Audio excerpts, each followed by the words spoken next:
Hey guys, what's up? I hope you're having a great day. Welcome back to the new story of r/relationship advice. Don't forget to subscribe and hit the bell icon for new future videos. Let's get started. Cheers. Stories in today's video. 1. AITA for staying friends with my ex-husband's friends? He's known them for way longer, but I stole them in the divorce too. Cheating wife is mad I'm divorcing her, she'll get stuck with her min-wage job bills. I met my ex-husband just over 2 years ago. He had a couple close friends, women, and I felt insecure about that at first until I learned to be more trusting and started building friendships with them too. Well, 7 months ago, just 1 month after our wedding, I found out he was sleeping with an employee of his. I found a scratch on my car hood and checked my dashcam to find a video of him tossing the other girl on the hood of my car and making out with her. So I needed to talk and I reached out to the 3 girls that we're friends with. They were my only support network in the area. I'd moved states to be with him. They were all really kind. Jess let me stay in her spare room when I figured out what to do next. Meg and Tina came over often just to be there for me. I asked them all if they'd be okay not talking to my husband about me. So nothing about the feelings I was telling them about in confidence, nothing about me having that video, nothing about where I was staying at. They all agreed I didn't know at the time if Jess, Meg, and Tina were in touch with him at all. I later found out they weren't, like not even answering his messages or calls. I ended up deciding to file for divorce, instead of trying to talk stuff through. After the divorce, we talked to clear the air. I hadn't wanted to do it earlier because my lawyer advised me to only communicate through her.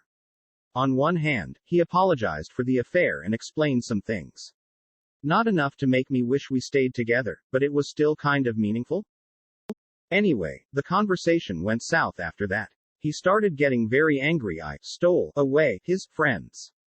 He said he was friends with Jess, Tina, and Meg for 10 years and I'd only known them for under 2 years and we'd only really been friends for 1 year since I didn't even like them at first. I said that you can't own people.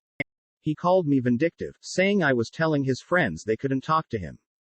I said that I asked them not to tell him about me because I needed space.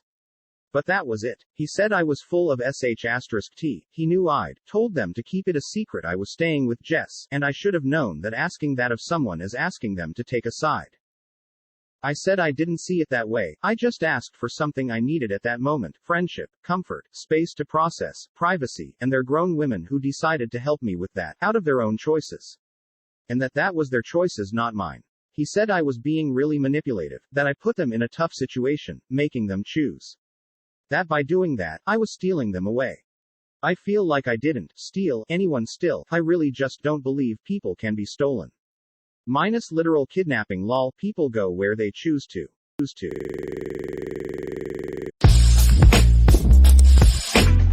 Thank you for your time. My wife had an emotional crush on a guy in college 18 years ago. But the guy did not accept her proposal at the time. But they have been in contact on and off all these years through social media. My wife told me everything about him and up until recently they were just friends. I found out yesterday that they have gotten quite intimate on social media since a year. I saw all her texts and the guy had been regularly asking for her pics in revealing clothes. My wife had sent cleavage-bearing photos to him if not anything more explicit.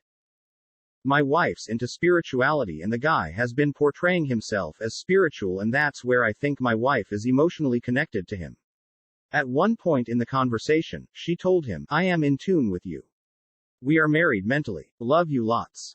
Lately they may have moved to Telegram which is much secure so I don't know how far they may have gone. I was seething with rage but I calmed myself down and approached this rationally. I have 2 kids and they must not be harmed in any way due to this. I admit that I have been so engrossed in work since I am upskilling myself and transitioning to a better position. I also have a night shift at work and 2 kids. This led to me sleeping late in the night in other bedroom alone for almost 2 years. She sleeps with the kids early. Naturally non-existent s*x life. While she has great respect and care for me and is always there when I need her, I believe she drifted away because of perceived lack of emotional support and no s*x life. Today I tried to get naughty with her and asked her for s*x, and she was ready in an instant. We had a good time and she was totally into it. I totally want to save the marriage despite the heartbreak. That's why I haven't confronted her yet. Should I now? Or should I just reignite the S*X life and further the emotional connection and hope remorse moves her away from him? I have to deal with this very pragmatically because both of our families also go along very well. Thank you for reading. Update. I confronted her without showing the evidence first and she said they do chat on and off but it's nothing more than that. I then slowly revealed the chats and she looked all hopeless and said that she tried to stop him from crossing limits while chatting and not to chat in a specific way. I put my foot down and told her that she cheated nevertheless and that she can either leave or go NC with that guy. In the above description, I paraphrased what I thought I read but the actual conversation was, I am in tune with you. We don't necessarily have to chat like this. We are married. She said she meant we both are married and not that we are mentally married, and that she could never say such a thing. She said she knew the whole thing was going wayward and had finally put an end to it, restricting conversations to casual friendly talk and showed me parts of a newer conversation where she appreciated me and how happy she is with me. She then lamented that karma hit her nevertheless and I saw older chats. She said she has met him just once when she went to her native town along with other friends and had let me know about the meeting. She did let me know. She said she has not met him in private ever. She was at home all the time at her mother's place as she was pregnant with our number 2. I asked her about the pictures and she said she had sent him normal pictures and showed me parts in the conversation where he was coaxing her to send revealing ones. She said she was stupid and delirious dead in the night to have sent him 3 revealing pictures. She said she realized it was a mistake and tried to steer away the conversation with him to mundane topics. She said she tried to reconnect with her old friends after we moved to a new city and was hoping for some meaning connections with people she knew for old time's sake. She said she had good memories of his college friends but now realizes that people change over the years and that the guy has turned into a creepy predator seeking cheap thrills. We both have same P*SS code on our phones. So I scanned her phone and found no new conversations. I asked her to send the guy one last message not to contact again and that I know everything. She did what I said and also agreed that the guy's wife deserves to know everything. Just before bedtime she broke down and apologized and said she didn't want to hurt me and that she wants me and loves me over anyone else. She said I am justified in seeking separation but that she wants to save the marriage. I said I honestly can't think straight and that I am heartbroken and that what she did was not right.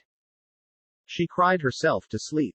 Today morning she apologized again and said she was being stupid and realized during the convos that the guy wasn't the same college friend she knew and that he has changed and should have ended conversations earlier on.